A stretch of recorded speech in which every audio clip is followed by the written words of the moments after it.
नमस्कार, आप देख रहे हैं 4 PM और मैं हूं अभिषेक मिश्रा। देखिए, सम्राट चौधरी, सीएम सम्राट चौधरी ने आज बिहार विधानसभा में बहुमत हासिल कर लिया है। अब सवाल यह है कि बिहार में मंत्रिमंडल विस्तार कब होगा? क्या अगले कुछ घंटों में होगा या फिर मई के पहले सप्ताह में, जैसा कि तय माना जा रहा था, वो होगा? तो मंत्रिमंडल का विस्तार कब होगा, ये सवाल तो है ही, लेकिन इससे बड़ा सवाल यह है कि पर्ची किसकी चलेगी? भारतीय जनता पार्टी की चलेगी या जनता दल यूनाइटेड की चलेगी? सम्राट चौधरी की चलेगी या सम्राट चौधरी विरोधी खेमा है उसकी चलेगी? भारतीय जनता पार्टी में सम्राट चौधरी वर्सेस विजय सिन्हा दिख रहा है और यह बिल्कुल खुला खेल दिख रहा है, इसमें कहीं कोई शक की गुंजाइश नहीं है। सम्राट चौधरी और विजय सिन्हा के बीच के जो रिश्ते रहे हैं वो बेहद तल्ख रहे हैं। यह भी बताने की जरूरत नहीं है, ये बिना किसी गुरेज के कही जा सकती है। दोनों एक ही पार्टी में, लेकिन दोनों के बीच के रिश्ते जो हैं वो तल्खी भरे रहे हैं। 36 का नहीं तो कम से कम 34-35 का आंकड़ा तो जरूर रहा है दोनों नेताओं के बीच। और सम्राट चौधरी और विजय सिन्हा की वो तकरार बहुत वायरल है। जब विधानसभा अध्यक्ष हुआ करते थे विजय सिन्हा और सम्राट चौधरी पंचायती राज मंत्री हुआ करते थे, तो सवाल कई हैं। एक तो सवाल यह है कि नीतीश कुमार भारतीय जनता पार्टी की एक पर्ची रिजेक्ट कर चुके हैं। भारतीय जनता पार्टी की पर्ची में सीएम किसी और को बनना था, बीजेपी की पर्ची लेकर आए थे, अमित शाह की पर्ची लेकर, मोदी साहब की पर्ची लेकर आए थे शिवराज सिंह चौहान, केंद्रीय मंत्री शिवराज सिंह चौहान पटना।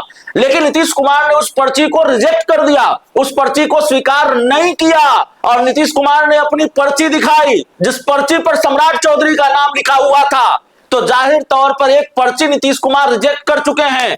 मंत्रिमंडल विस्तार को लेकर मंत्रियों की जो पर्ची लेकर सम्राट चौधरी लौटे हैं दिल्ली से और लौटते ही नीतीश कुमार से मुलाकात की है, क्या नीतीश कुमार वो पर्ची भी रिजेक्ट कर देंगे?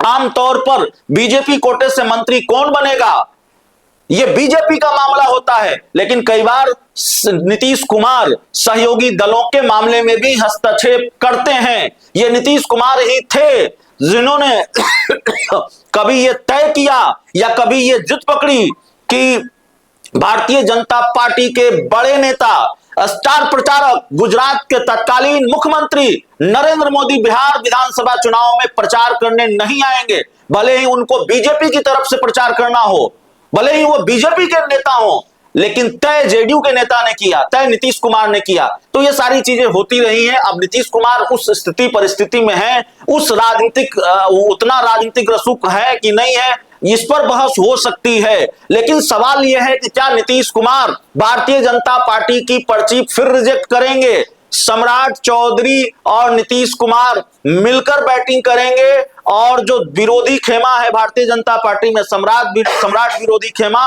उनके साथ खेला हो जाएगा और सम्राट चौधरी और नीतीश कुमार की पर्ची चलेगी मंत्रिमंडल विस्तार में। और सम्राट चौधरी जिसको चाहेंगे बीजेपी कोटे से वही मंत्री बनेगा और जो लिस्ट सम्राट चौधरी लेकर आए हैं वो लिस्ट रिजेक्ट हो जाएगी, वो पर्ची रिजेक्ट कर देंगे नीतीश कुमार, या नीतीश कुमार और सम्राट चौधरी मिलकर, या नीतीश कुमार के कहने पर सम्राट चौधरी। बहुत सारे सवाल हैं। या फिर जो सम्राट विरोधी खेमा है भारतीय जनता पार्टी में, उनकी चलेगी। कौन कौन मंत्री बनेगा भारतीय जनता पार्टी कोटे से, एक सवाल यह भी है। तो देखिए, बिहार में मंत्रिमंडल विस्तार, और जाहिर है पेच नहीं होता, मामला अटकता और लटकता नहीं, पेच बड़ा है, पेचीदगी बड़ी है और इसीलिए बिहार में मंत्रिमंडल विस्तार अब तक लटका पड़ा है, अटका पड़ा है। वरना यह अपने आप में बड़ा नायाब मामला है कि 2 मंत्रियों ने ही शपथ ली है और एक मुख्यमंत्री ने शपथ ली, बाकी कोई और मंत्रियों ने शपथ नहीं ली है और 3 मंत्रियों के भरोसे, 3 लोगों के भरोसे बिहार जैसा बड़ा राज्य चल रहा है।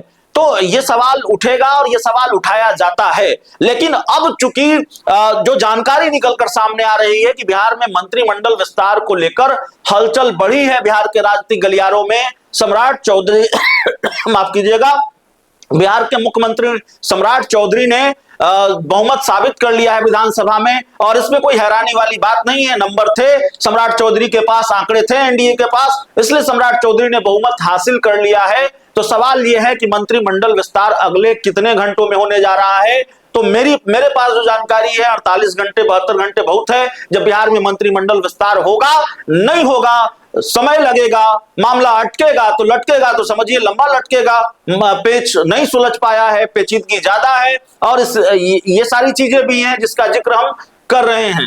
तो मंत्रिमंडल विस्तार को लेकर यह सवाल भी है, देखना होगा, और देखना बड़ा दिलचस्प होगा कि पर्ची किसकी चलती है। जो सम्राट विरोधी खेमा है, उस खेमे के लोग मंत्री बनते हैं बीजेपी कोटे से, या फिर पर्ची नीतीश कुमार और सम्राट चौधरी की चलेगी, और सम्राट चौधरी की जो पसंद होंगे, सम्राट चौधरी जिसको पसंद करेंगे, जिसको चाहेंगे, नीतीश कुमार की मदद से उसी को मंत्री बना पाने में सफल होंगे। तो मंत्रिमंडल विस्तार को लेकर भी कई तस्वीरें साफ होनी है। यह भी अपने आप में एक बड़ा खेल सामने आना है। इस पूरी रिपोर्ट में इतना ही। बहुत बहुत धन्यवाद।